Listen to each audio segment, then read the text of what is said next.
Soy David Cot, presentador de la historia de España, y este es el episodio 28, llamado La época de Carlomagno, parte 1. Entre otras cosas, en este episodio aprenderás sobre Cataluña bajo dominio islámico, el ascenso de la dinastía carolingia y sus primeros éxitos y fracasos en la península ibérica antes de la conquista franca de Barcelona. Suscríbete en YouTube y podcast a la historia de España, presentada por David Cot. La Cataluña islámica. Antes de nada, muchas gracias a Alia Moushi por llevar años apoyándome desde el podcast original en inglés, y de hecho he vuelto a divulgar en inglés en mi nuevo canal y podcast New History of Spain. Tú también puedes convertirte en mecenas y ganar beneficios exclusivos como accesos anticipados o aparecer en los créditos de los episodios en patreon.com/lahistoriahispana. Dicho esto, el tema de hoy lo he dividido en dos partes, porque es que si no sería demasiado largo. Así que en esta primera parte veremos sobre todo la historia política del Imperio Carolingio entre mediados y finales del siglo VIII, y la segunda parte estará dedicada a la conquista franca de Barcelona y todo lo que es la sociedad y economía del Imperio Carolingio, los debates en torno a qué es el feudalismo, el llamado Renacimiento Carolingio y el legado de la figura de Carlomagno. Y ahora sí, empezamos con esta sección dedicada a la situación previa a las conquistas carolingias de la actual región de Cataluña. La influencia islámica en Cataluña no fue tan irrisoria y superficial como el medievalismo tradicionalmente ha reconocido, al igual que pasa con otras regiones de España. Ya vimos en el episodio 22 la conquista musulmana de la península ibérica, como Musa y Tarik atacaron las provincias de Lérida y Tarragona en el 714 para derrotar al pretendiente a rey Agilás II y hacerse con la capital de la provincia goda de Tarraconense. En época del gobernador Aljur se completó la conquista de las provincias de Barcelona y Gerona. Se asume que más por capitulaciones que por batallas y asedios. Como fue habitual durante el siglo VIII, la incidencia de la islamización en la población local fue baja, y a nivel arqueológico no se han detectado muchas discontinuidades respecto al periodo visigodo, aunque en Barcelona se encontraron monedas islámicas y una inscripción árabe de un verso del Corán en un hueso a modo de amuleto. Como en otras partes de Al-Ándalus, hay indicios que apuntan a que el complejo episcopal de Barcelona y Gerona se repartió para darles un espacio de culto y reunión a los soldados musulmanes. El nuevo poder militar rehusó las residencias de los condes de las ciudades y, al igual que en Pamplona, en Barcelona se han encontrado enterramientos islámicos. Cabe destacar que en la conquista Musa y Tarik conquistaron Tarragona porque era cabeza provincial e instalaron un gobernador. Pero a lo largo del siglo VIII, y siguiendo una tendencia que ya venía desde época goda, Tarragona fue perdiendo su importancia y capitalidad regional a favor de Tortosa, ciudad bañada por el tramo final del río Ebro. Por otro lado, el historiador Ramón Martí, a través del estudio de la toponimia y la evidencia documental y arqueológica, concluyó que muchas poblaciones y vecindarios derivados del latín palatium, de la mitad oriental de Cataluña, la Cataluña Vieja, eran parte de una red de centros fiscales rurales que se podían encontrar a lo largo de las antiguas calzadas romanas.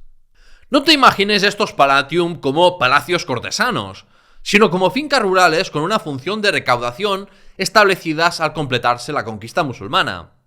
Y estos asentamientos fueron organizados sobre todo con tierras del fisco godo, aunque seguramente también incluía tierras confiscadas a los cristianos derrotados que no se sometieron. Esta red de palatias rurales rodeaba las ciudades episcopales, y esto no hace más que reforzar la tesis de que las sedes episcopales colaboraron con las autoridades árabes en la recaudación fiscal. Estos pequeños asentamientos de explotación agraria y recaudación estuvieron en posesión de árabes y bereberes, como refleja el registro toponímico con palacios llamados como Palacio de Sultanes, Palacio de Abu Tawar o Palamós, de donde deriva el nombre de la ciudad de Palamos. Lo que puede resultar chocante y contraintuitivo es que estos topónimos fosilizados se encuentren sobre todo en la Cataluña Vieja y no en la Nueva, en las tierras de Lérida y Tarragona, que estuvieron mucho más tiempo bajo dominio islámico. Seguramente esto tiene que ver con que en épocas posteriores al siglo VIII se reorganizó el territorio andalusí y los topónimos anteriores fueron reemplazados, ya que también se ha detectado el término palatium y el equivalente árabe balat en otras zonas que estuvieron relativamente poco tiempo bajo dominio musulmán, como Galicia, León, Burgos o Navarra, o en el primer siglo de dominio andalusí sobre Córdoba y Toledo. Otro concepto llegado desde Oriente a la Cataluña Vieja y Narbona fue una tasa sobre la cosecha conocida como tasc, y de ahí deriva en catalán la palabra tasca, que proviene de la administración sasánida y luego omeya en Mesopotamia. A través de la arqueología conocemos también la existencia de una red de vigilancia y defensa, como el castillo de Sant Julià de Ramis, situado a unos pocos kilómetros al norte de Gerona, y que fue reaprovechado por los árabes. O las más de una decena de torres atalaya situadas entre Barcelona y Narbona, como la torre de la Mora de Sant Feliu de Buixalleu o la torre del Far de Santa Coloma de Farners. Este sistema de vigilancia con torres de planta circular se instauró en época de la conquista, cuando el califato omeya tenía grandes recursos para asegurar el control de Al-Ándalus. Y también se ha propuesto que algunas torres fueron construidas en la década del 760 o 770, cuando Sulaimán al-Arabi y otros personajes árabes dominaban los distritos de Barcelona y Gerona y buscaban reforzar su autonomía política. En resumen, la red islámica de recaudación y de faros, encontrada tanto en Cataluña como en otras partes de España, por ejemplo el norte peninsular, prueban que la influencia islámica ha sido mayor a la asumida tradicionalmente por los medievalistas en zonas donde la presencia estatal islámica no sobrepasó el siglo. El ascenso de la dinastía carolingia. Mientras el mundo islámico estaba en convulsión por la tercera fitna y el advenimiento de la dinastía abasí, importantes desarrollos estaban ocurriendo al norte de los Pirineos. Los éxitos militares del mayordomo de palacio del reino franco de Austrasia, Carlos Martel, sirvieron para atraerse la lealtad de numerosos notables francos y consolidar la influencia carolingia sobre la Galia. Carlos Martel nunca asumió el título de rey, que aún permanecía en manos de la dinastía merovingia, pero estos reyes no tenían ningún poder ya, y quien gobernaba de verdad era el mayordomo de palacio. En este cargo, Carlos Martel fue sucedido por dos de sus hijos, que primero se encargaron de los rivales dentro de su familia y luego contra opositores de los principados de la periferia franca, como los aquitanos o alamanes de la antigua Germania romana. Por ejemplo, la masacre de gran parte de la aristocracia alamana permitió que los carolingios pudiesen expropiar y repartir sus propiedades entre ellos y sus seguidores. Finalmente, su hijo Pipino el Breve depuso al último rey merovingio y asumió la dignidad regia sin que hubiera ningún derramamiento de sangre. Pipino completó la conquista de la Septimania árabe en el 759, aprovechándose del caos político en Al-Ándalus. Esto lo consiguió Pipino tras el asedio sobre Narbona y la promesa de respetar las leyes godas, un fenómeno que no fue exclusivo de la futura marca hispánica, sino que ese respeto de parte de las leyes locales fue algo común en la expansión carolingia. También hay que resaltar el apoyo de la comunidad judía, que fue crucial para el establecimiento de la autoridad carolingia en Septimania. Pipino el Breve sometió a Aquitania, el sur de Francia, tras una larga guerra, y en su guerra contra los lombardos de Italia forjó la duradera alianza entre Roma y el Imperio Carolingio. Esta alianza resultó en una relación muy provechosa para ambos poderes, porque por un lado Pipino y sus sucesores fueron ungidos por el propio Papa y ganaron la legitimidad que les confería Dios, y por otro el papado pudo protegerse de los lombardos y recibir tierras que darían origen a los estados pontificios. La concepción del poder en el Imperio Carolingio no era nueva, y los reyes carolingios unieron el poder político y religioso. En la década del 760 incluso hubo los primeros contactos diplomáticos entre los carolingios y los abasíes. Quizás porque los monarcas francos querían que los árabes atacasen a los bizantinos y evitasen su intervención en Italia, y los abasíes deseaban que los francos fueran el azote contra el Emirato Omeya independiente en Córdoba. A la muerte de Pipino se dividió su reino entre sus hijos, como era costumbre entre los francos. Buena fórmula para promover la inestabilidad y guerras civiles. Pero a los 3 años el hermano pequeño de Carlos murió, y así Carlomagno pudo convertirse en el único rey de los francos, siendo heredero del poderoso imperio forjado por su abuelo Carlos Martel y su padre Pipino. Carlomagno conquistó Frisia en Países Bajos, Sajonia y Baviera al oeste y sur de Alemania, hasta dominar también las actuales Austria y Hungría, controladas por el pueblo asiático de los ávaros. Todas estas eran tierras paganas, donde a nivel propagandístico y de justificación de la guerra, la religión católica jugó un papel fundamental, porque los francos iban de evangelizadores y servidores de Dios, y forzaron conversiones, deportaciones o esclavizaciones masivas de los paganos sajones y eslavos. El monarca franco hizo campañas en el norte y centro de Italia y conquistó el reino de Lombardía. Y con todas sus campañas logró ser soberano de gran parte de Europa occidental y central. De este modo, antes de ser coronado emperador en el año 800, el ambicioso Carlomagno construyó un imperio unido pero diverso, una aglomeración de reinos y regiones con su propia cultura, leyes e identidad, y una autonomía política variada bajo un solo soberano. Carlomagno en España. La batalla de Roncesvalles del 778. El gobernador de Barcelona y Gerona, Sulaimán al-Arabi, se negó a someterse al emir cordobés en el 776 y se alió con otros cabecillas de la marca superior de origen árabe e hispanos convertidos al Islam, como el gobernador de Zaragoza y Huesca o un hijo del antiguo gobernador de Al-Ándalus, Yusuf al-Firi. Estos jefes árabes y muladíes pidieron protección a Carlomagno a cambio del vasallaje de toda la marca superior, toda la región nororiental de la península. Aunque también hay historiadores que plantean que fuera Carlomagno quien instigara su rebelión y los convocara. Sulaimán fue acompañado de algunos otros coaligados en su viaje hasta Paderborn, ciudad situada en la región conquistada Sajonia, al oeste de Alemania, donde se celebraba una asamblea anual que servía para reunir tropas y preparar expediciones y convocar a las autoridades civiles, militares y religiosas más importantes de los dominios carolingios para tratar asuntos de Estado. En la asamblea de Paderborn, el rey franco aceptó la oferta con la intención de ampliar su imperio, recompensar a sus leales con nuevas tierras y cargos, y crear un territorio militarizado con un marqués o con unos condes con amplios poderes. Una marca como la creada en los Alpes italianos o en Bretoña.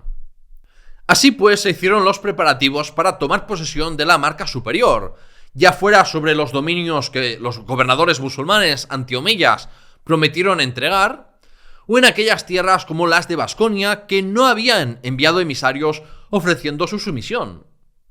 En la primavera del 778, Carlomagno dirigió 2 ejércitos con tropas de todo el imperio por el cuadrante nororiental de la península. Uno que pasó por los dominios de Sulaimán en Gerona y Barcelona, y otro encabezado por él mismo, que a través del Pirineo navarro capturó Pamplona, hasta que ambos ejércitos se encontraron en Zaragoza. Sin embargo, el gobernador Husayn de Zaragoza se negó a abrir las puertas de la ciudad y, sospechando la traición de Sulaimán, Carlomagno lo hizo prisionero y los francos marcharon por donde habían venido, porque no iban preparados para un largo asedio. ¿Por qué ocurrió esto? Pues porque había unos intereses muy distintos entre los aliados. La intención de los musulmanes rebeldes era conseguir la ayuda de Carlomagno contra los omeyas, y a cambio entregar rehenes y reconocer de manera nominal la autoridad del monarca franco y estar bajo el paraguas de una especie de protectorado. Carlomagno quería más, quería ocupar militarmente con francos la marca superior, y si pudiera hasta todo Al-Ándalus.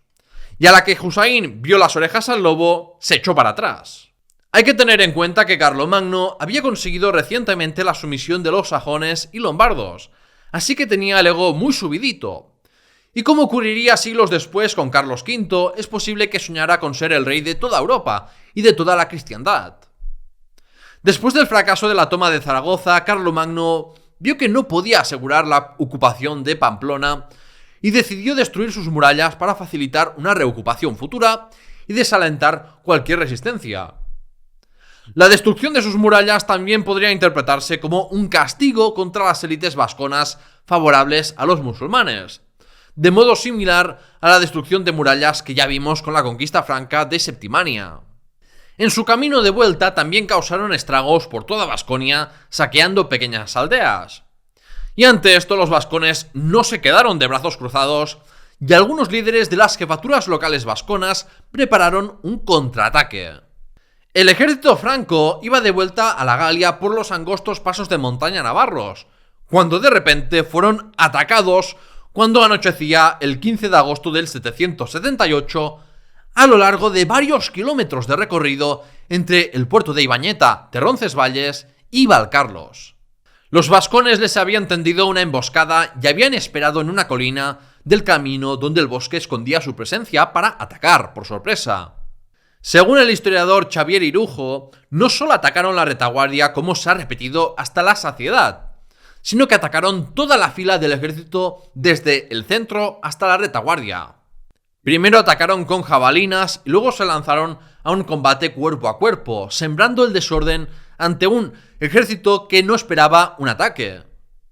Tomaron también los bienes y suministros que transportaban en las caravanas del centro y retaguardia de la formación y rápidamente se dispersaron, sin que los francos pudieran reaccionar por la estrechez del paso de montaña y la desventaja de tener un armamento más pesado. ¿Y dónde estaba Carlomagno? Pues Carlomagno estaba situado a la cabeza del ejército, varios kilómetros por delante del cuerpo de la formación, que fue la que recibió el ataque. Y el rey de los francos no pudo atender la señal de auxilio de nuevo por culpa de la estrechez del paso. Impotente y en shock, Carlomagno huyó precipitadamente con un pequeño séquito a máximo galope, sin poder pensar en nada más que en la derrota que había sufrido y dejándole un muy mal sabor de boca de su experiencia en tierras hispanas, que ya nunca más volvería a pisar. La batalla de Roncesvalles fue una de las pocas derrotas sufridas por Carlomagno y ha dejado huella arqueológica con numerosas piezas de armamento carolingio encontradas. Según el cronista navarro José de Moret, aún en el siglo XVII los vecinos de la zona encontraban frecuentemente huesos humanos, lanzas de hierro, garrotes o espadas. Entre los muertos destacan el mayordomo mayor de palacio y el marqués de Bretoña Roldán, del que se escribió el famoso cantar de gesta El Cantar de Roldán, que cambiaba los enemigos vascones por musulmanes. De hecho, esa es una de las razones por las que los historiadores han debatido mucho sobre quiénes fueron los atacantes en la primera batalla de Roncesvalles. Si un grupo de vascones peninsulares, una combinación de vascones peninsulares y de la Gascuña, o si hubo una coalición de árabes y bereberes musulmanes y vascones. Porque sabemos que los hijos de Sulaimán Matruh y Aysun liberaron en algún momento a su padre. Las fuentes francas contemporáneas a los hechos omitieron los nombres de los líderes victoriosos, pero hay que recalcar que siempre hablan de vascones sin ninguna mención a los musulmanes. Así pues, la liberación de Sulaimán es probable que ocurriese ya antes de la batalla de Roncesvalles y el consenso está en que solamente hubo vascones como atacantes. En cuanto a las consecuencias de la batalla de Roncesvalles del 778, estas fueron múltiples y de gran calado. Por un lado están las grandes pérdidas humanas y en especial la de hombres de posiciones muy importantes para el Imperio Carolingio, y pérdidas económicas por haber perdido el botín de guerra.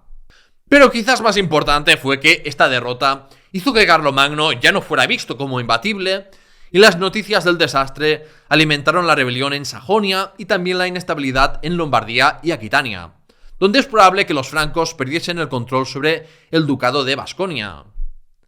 La situación fue percibida como crítica por el propio Carlomagno, que temió haber perdido el favor de Dios. Aunque a decir verdad, durante sus años más activos de conquistas, Carlomagno siempre tuvo que lidiar con una crisis detrás de otra.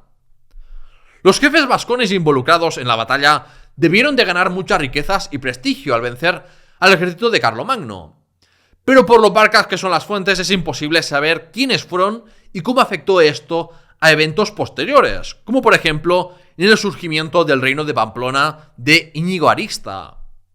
No es descabellado pensar que la experiencia de la batalla de Roncesvalles del 778 y de los conflictos fronterizos por el sur tuvo una influencia importante en la creación del reino de Aquitania para su hijo de entonces 3 años, Luis el Piadoso. Este reino era una especie de virreinato para que Luis aprendiese a gobernar y para encargarse de la defensa de la frontera sur frente a los vascones y musulmanes. E hizo lo mismo por su otro hijo, Pipino, en el reino de Italia. Como curiosidad, unos años más tarde, Luis el Piadoso mostró su lado más cosplayer y se vistió de la manera vascona en una asamblea, con un traje corto enseñando las mangas de la camisa, con jabalina en mano y espuelas en el calzado, como forma de reconocer el respeto a sus vasallos vascones. A diferencia del gobierno militar estricto de Sajonia, el proyecto de marca hispánica de Luis el Piadoso estuvo más apoyado en una política basada en la negociación y entendimiento que en el uso de la fuerza agresiva. La marca superior entre carolingios y omeyas.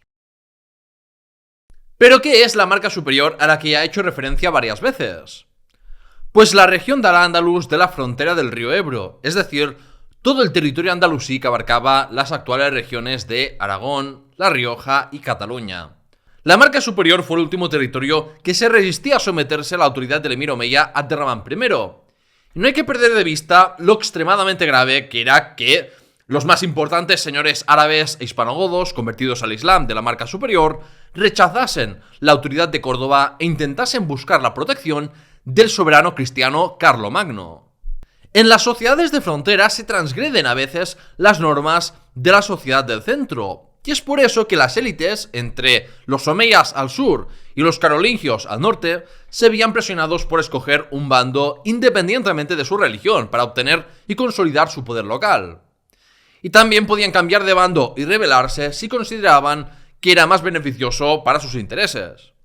Tras la campaña de Carlomagno en España, el emir cordobés vio el peligro que corría la frontera de Al-Ándalus si no ponía bajo su control la marca superior, y por eso envió un comandante a tomar Zaragoza. Sin embargo, este fue hecho prisionero por Sulaimán y fue entregado a Carlomagno como regalo de muestra de su sumisión. Y fue a partir de la negociación para liberar a su general que el Emirato de Córdoba y el imperio de Carlomagno se pusieron en contacto diplomático por primera vez. Más tarde, en la década del 780, Husayn de Zaragoza asesinó a su aliado Sulaimán al-Arabi, una tradición que no se habría llevado a cabo si no fuera porque el emir de Córdoba le prometió reconocerlo como gobernador de Zaragoza. De esta forma, Abd-ar-Rahman consiguió que su autoridad fuera reconocida también ahí, y como era habitual, tomó como rehén a un hijo de Husayn para asegurar su lealtad. Sin embargo, eso no fue suficiente y como ya comenté en el episodio 26, Abd-ar-Rahman I, el halcón de Al-Ándalus, el ejército cordobés tuvo que tomar la ciudad por asedio y Husayn terminó siendo torturado y ejecutado por traición. Después, el hijo y sucesor de Sulaimán, Matru de Barcelona y Gerona, se sometió al emir de Córdoba y Abd-ar-Rahman nombró a un gobernador para Huesca, Tarazona y Tortosa. Tanto Husayn como Matru, a las primeras de cambio, se rebelaron para mantener su autonomía política y no enviaron tributos a Córdoba. Matru, por ejemplo, lo hizo cuando Hisham se convirtió en emir en el 788 y aprovechó la debilidad omeya para hacerse con Zaragoza y Huesca, hasta que fue asesinado en el 791 por sus dos sirvientes. Uno de ellos era ni más ni menos que Amrus ibn Yusuf, quien por sus servicios a la dinastía omeya consolidó el linaje muladí de los Banu Amrus, que siguió siendo influyente en la marca superior durante todo el periodo del Emirato de Córdoba. Otro que se rebeló en la frontera superior, aprovechándose de la muerte de Abd-ar-Rahman I, fue Said, hijo de Husayn de Zaragoza, que junto a aliados árabes yemeníes expulsó al gobernador de Tortosa y se hizo fuerte en la zona del Bajo Ebro. Hasta que, según el cronista iraquí Ibn al-Athir, Musa ibn Furtun del linaje muladí de los Banu Qasi combatió a Said y lo derrotó en nombre del emir Hisham con el apoyo de árabes qaisíes. Como puedes ver, las riñas de facciones árabes qaisíes y yemeníes siguieron sucediendo, aunque con menos intensidad que en la década del 740. En todo caso, Musa ibn Furtun murió asesinado en Zaragoza por un antiguo maula de Said y otros partidarios suyos. Tal y como ha demostrado en su libro Jesús Lorenzo Jiménez, en el siglo VIII los famosos Banu Qasi no eran el linaje todopoderoso de la marca superior que llegaron a ser en el siglo IX, sino que eran una de las diversas casas muladíes que destacaban en aquella época de relaciones de poder y lealtades fluidas y cambiantes. Revestido de autoridad por el emir Hisham, Sadun al-Ruaini reemplazó a Matru como gobernador de Barcelona. Pero este se aprovechó de la muerte de Hisham para rebelarse y entrevistarse con Carlomagno en el 797, ofreciéndole la sumisión de Barcelona a cambio de su ayuda contra Córdoba.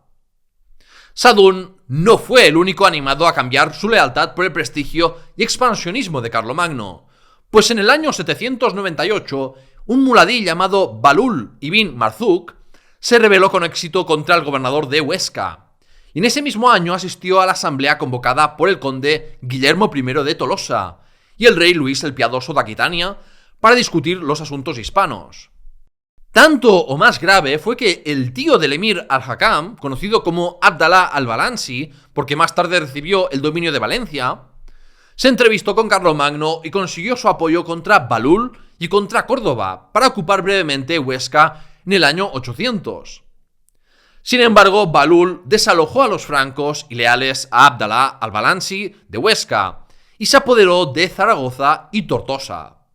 Inquieto por los desarrollos de la Marca Superior, el emir al-Hakam I enfrentó a Balul enviando al también muladí Amrus ibn Yusuf, entonces gobernador de Toledo y buen conocedor de la política de la Marca Superior. Amrus convenció a las élites zaragozanas para expulsar a Balul de la ciudad, y este tomó refugio en las montañas del Pirineo aragonés o en la comarca catalana del Pallars, hasta que fue asesinado por su lugarteniente Khalaf ibn Rashid, después de que Balul hubiera intentado asesinarlo por recomendación de Guillermo de Tolosa. El emir cordobés recompensó a Khalaf ibn Rashid con el gobierno de las coras o provincias de Huesca y Barbastro, que gobernó durante 60 años hasta su muerte en el 862. Y entre sus labores de gobierno destacan la fortificación de Barbastro y la fundación de Alquézar, como castillo frente a las posesiones cristianas del Alto Aragón. Por su parte, el hispanogodo musulmán Amrus ibn Yusuf acumuló un enorme poder al ser nombrado gobernador de toda la Marca Superior, y en su actuación destaca la fortificación de Tudela y sus conflictos con los Banu Qasi y los vascones, aunque sobre todo esto tocará hablar en otro episodio. En el año 799, gentes de Pamplona asesinaron a Mutarrif ibn Musa de los Banu Qasi, hombre leal a los omeyas que no sabemos si actuaba como gobernador de Pamplona, como tantas veces ha afirmado. Sea como fuere, a partir de ahí los soldados y civiles de origen bereber instalados en Baskonia perdieron buena parte de su peso político, o es posible que desaparecieran completamente de la escena navarra, si atendemos a la cronología en la que estuvo activa la necrópolis islámica de Pamplona. Y es en la década del 790, con todos estos movimientos musulmanes que se resistían a someterse a los omeyas apoyados por los francos, en que hay que poner en contexto las embajadas del reino de Asturias de Alfonso II a la corte carolingia. Estos contactos diplomáticos y las aceifas continuas que azotaron el norte peninsular con el emir Hisham quizás deban conectarse al imperio carolingio, porque puede que Carlomagno usase al reino de Asturias como carnaza y distracción para Córdoba mientras su hijo Luis hacía progresos en la frontera pirenaica, aunque no hay forma de confirmar esta hipótesis. En cualquier caso, no se pueden entender todas estas noticias de rebeldes musulmanes de la Marca Superior sin tener en cuenta el imperio de Carlomagno y su interés en la península ibérica. Y es que no fue el poco relevante reino de Asturias en el norte el que trastocó los equilibrios de poder ibéricos, sino la expansión y amenaza del imperio carolingio. Incorporación franca de Gerona y del Pirineo catalán y aragonés. Solo 7 años después de la desastrosa expedición de Carlomagno por Zaragoza y Baskonia, los habitantes de Gerona entregaron la ciudad a los francos y entregaron como prisionero al hermano de Matru, Aysun, que estaba a cargo de la defensa de Gerona. También en torno al 785 debieron caer bajo dominio franco los territorios pirenaicos catalanes como Andorra y Urgel, la Cerdaña, y antes de la caída de Gerona a los territorios que conformarían los condados de Ampurias y Besalú. Así pues, Gerona se convirtió en la plaza fronteriza más meridional del imperio de Carlomagno, una punta de lanza para conquistar Barcelona con la ambición de anexarse toda la Marca Superior Andalusí. Y ya en el 795, un hispano encabezó una fallida expedición contra Barcelona con la ayuda del conde de Gerona. Se estima que Gerona en la Alta Edad Media tendría unos 1000 habitantes o poco más, en una ciudad amurallada de unas 4 o 5 hectáreas. Tendría más población fuera de sus murallas, pero lo menciono porque, digamos, para que te hagas una idea de lo pequeñas que eran muchas ciudades altomedievales en Europa. Aprovecho para comentar que seguimos encontrando personajes con nombres árabes como Abderramán o Marwan por Gerona y Barcelona durante los siglos IX y X, del mismo modo que ocurrió en cualquier otro punto de la península conquistado o incorporado por los cristianos. Y es que, ¡oh sorpresa!, no era común eso de hacer una limpieza étnica o religiosa en aquella época. Otra idea muy en la línea de las ideas de reconquista y repoblación del medievalismo tradicional era la cuestión de los hispani, mencionados en las fuentes carolingias, que eran interpretados como refugiados cristianos que huyeron de Al-Ándalus y trabajaron con los francos para recuperar y repoblar sus tierras. Sin embargo, autores como Philippe Sénac o Juan José Larrea se han encargado de contradecir esta visión. Lo cierto es que solo conocemos algunos hombres de la élite laica y eclesiástica que emigraron de Al-Ándalus al reino de los francos, y la palabra hispani incluye grupos heterogéneos de gente. Unos eran emigrados, otros gente que no se movió de donde estaba, e incluso se ha podido comprobar que unos eran cristianos y otros musulmanes. Así que lo que tenían en común los hispani era su origen geográfico. No había un contraste identitario fuerte entre los francos y los godos, como la historiografía catalanista defendió para hacer predestinada la independencia de los condados catalanes. Y en cambio hubo hispanogodos, árabes y bereberes que adoptaron una postura pro-carolingia sin que las identidades supusieran un problema para su cooperación con los francos. Volviendo a la historia política, debido a la consolidación del dominio cordobés sobre las fronteras andalusíes y aprovechándose de que Carlomagno estaba ocupado con los ávaros, el emir Hisham I de Córdoba pudo mandar una algarada en el 793. Esta expedición estaba encabezada por dos hermanos llamados Abd al-Malik y Abd al-Karim, que eran descendientes del conquistador de Córdoba Mughith al-Rumi. Y el ejército cordobés puso bajo asedio Gerona y Narbona sin tomarlas, e hicieron estragos por todo el Pirineo catalán recién conquistado por los francos. Los hermanos Ibn Mughith consiguieron devastar y quemar sus campos y castillos, infligir una grave derrota al conde Guillermo I de Tolosa y tomar un botín enorme en forma de miles de esclavos y bienes que fue célebre entre los musulmanes de Al-Ándalus durante mucho tiempo. Este tipo de ofensivas de devastación y botín, pero sin conquistas territoriales, fue el modelo de campaña más común durante todo el Emirato y Califato de Córdoba. Aunque por el uso de maquinaria de asedio, puede ser que los andalusíes intentasen reconquistar Gerona y volver a llevar la frontera al norte de los Pirineos. En cuanto a Aragón, hay que decir que estamos muy mal documentados porque lo que sería el condado de Aragón solo era un pequeño condado pirenaico y nada en esos momentos haría pensar que se convertiría en un territorio tan importante para la formación de España. Hay diversas informaciones de las crónicas francas y árabes que apuntan a que el condado de Aragón, nacido en los valles de Aragón, Echo y Ansó, en la provincia de Huesca, fue una fundación carolingia en un momento indeterminado de finales del siglo VIII. Su primer conde fue Aureolo, que murió en el año 809. Y luego el muladí Amrus ibn Yusuf, entonces gobernador de la Marca Superior, se apoderó de sus posesiones. Amrus había dejado de ser fiel a los omeyas y entonces inició negociaciones con Carlomagno para someterse a él. Pero Carlomagno llegó a un acuerdo de paz con el emir Al-Hakam I y eso hizo que el plan de Amrus saliera mal. Los ejércitos francos y andalusíes atacaron a Amrus, y la paz firmada entre el emir cordobés y Luis el Piadoso permite suponer que los francos restauraron su control sobre el pequeño condado de Aragón. Las genealogías de Roda, en cambio, presentan como fundador del condado de Aragón a Aznar Galíndez I.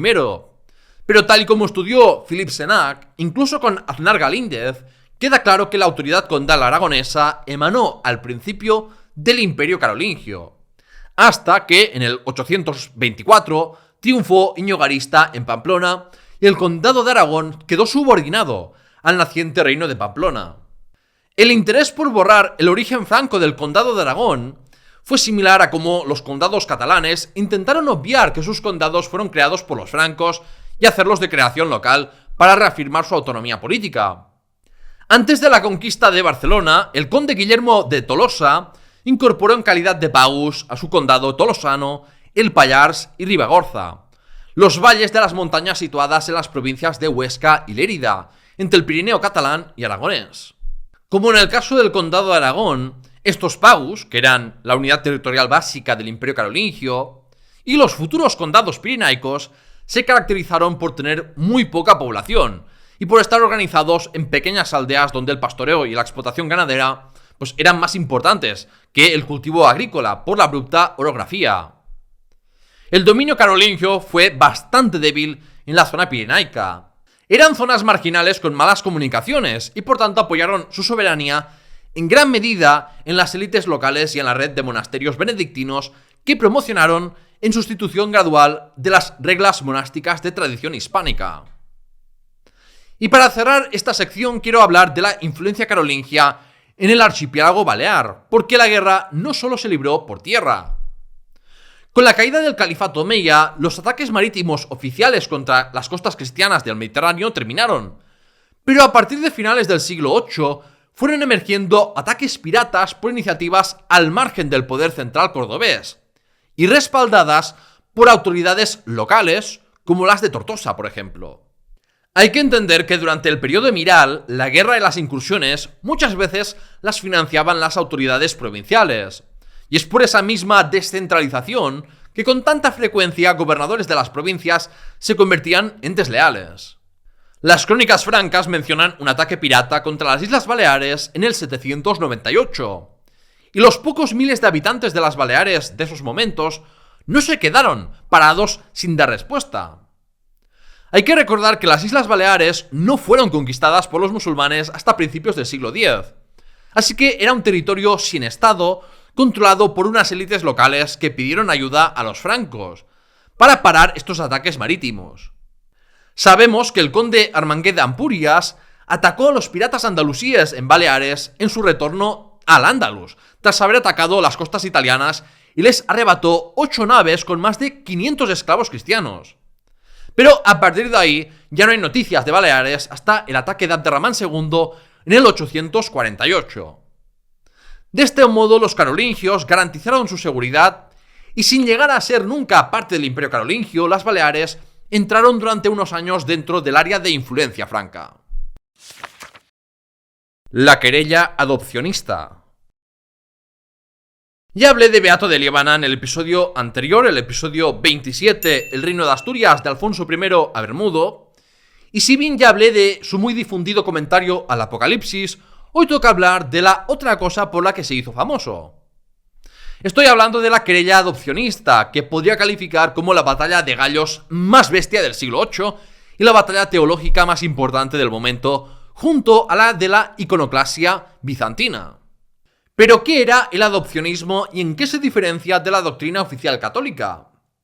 Pues en que los adopcionistas aceptaban que el alma de Jesús era divina, pero en su forma corporal era visto como hijo adoptivo de Dios. Y como esta era la postura oficial, adoptada por las más altas esferas de la Iglesia hispana, encabezados por el primado de España, Elipando de Toledo, pues muchos obispados e iglesias empezaron a enseñar esta doctrina.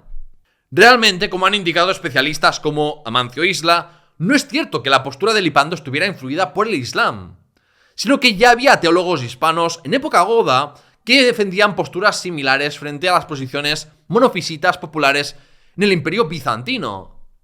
Para el monje Beato de Liébana, el surgimiento del movimiento adopcionista, encabezado por Elipando de Toledo y Félix de Urgel, representaba el anticristo. El monje de los Valles Cántabros sintió que se estaba cometiendo un gran pecado al hablar de Cristo como un humano casi normal y corriente, y descalificó a Elipando llamándolo testículo del anticristo y una fuerza del mal que pretendía destruir la iglesia desde dentro, dado que además había provocado un cisma en Asturias entre clérigos que defendían una postura u otra.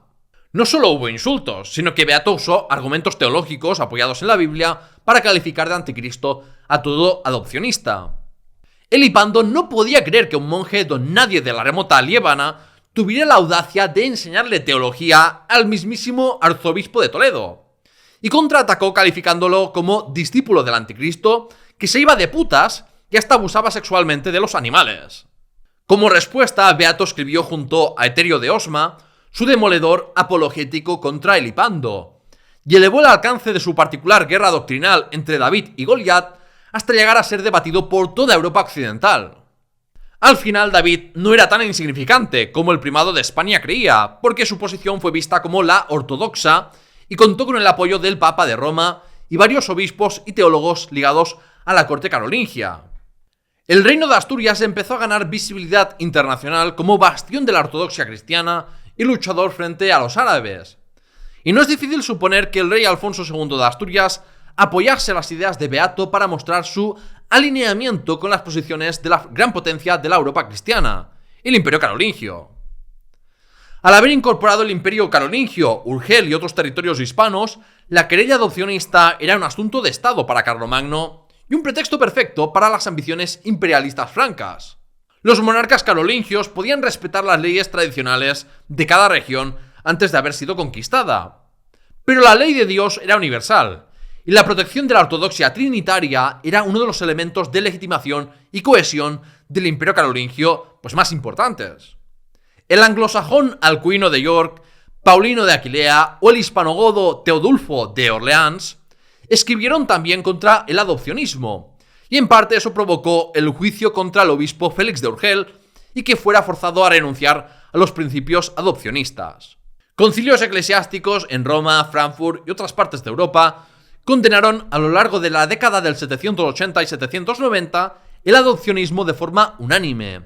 Y pronto terminó el recorrido de esta herejía y se confirmó la pérdida de supremacía de Toledo sobre todas las sedes episcopales hispanas.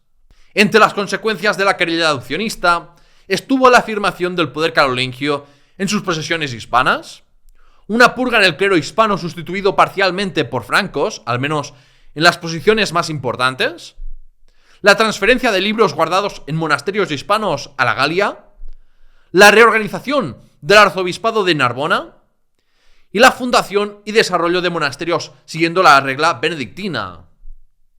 La represión contra el adopcionismo permitió a Luis el Piadoso iniciar una política de reforma monástica y uniformización religiosa y cultural. Y de ser precisamente las tierras bajo la autoridad de los leales condes de Tolosa, tales como Pallars o Ribagorza, los lugares donde se pudo aplicar la reforma benedictina de un modo más efectivo.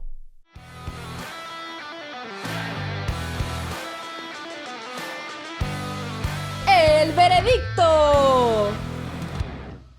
En el veredicto de hoy quiero hablar de un tema que se va repitiendo a lo largo de todos los episodios, y es el contraste entre las visiones del pasado que se dan de forma interesada y los hechos históricos.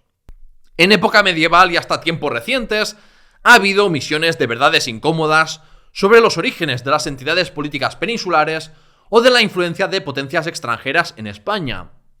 Y es muy fácil pensar en ejemplos.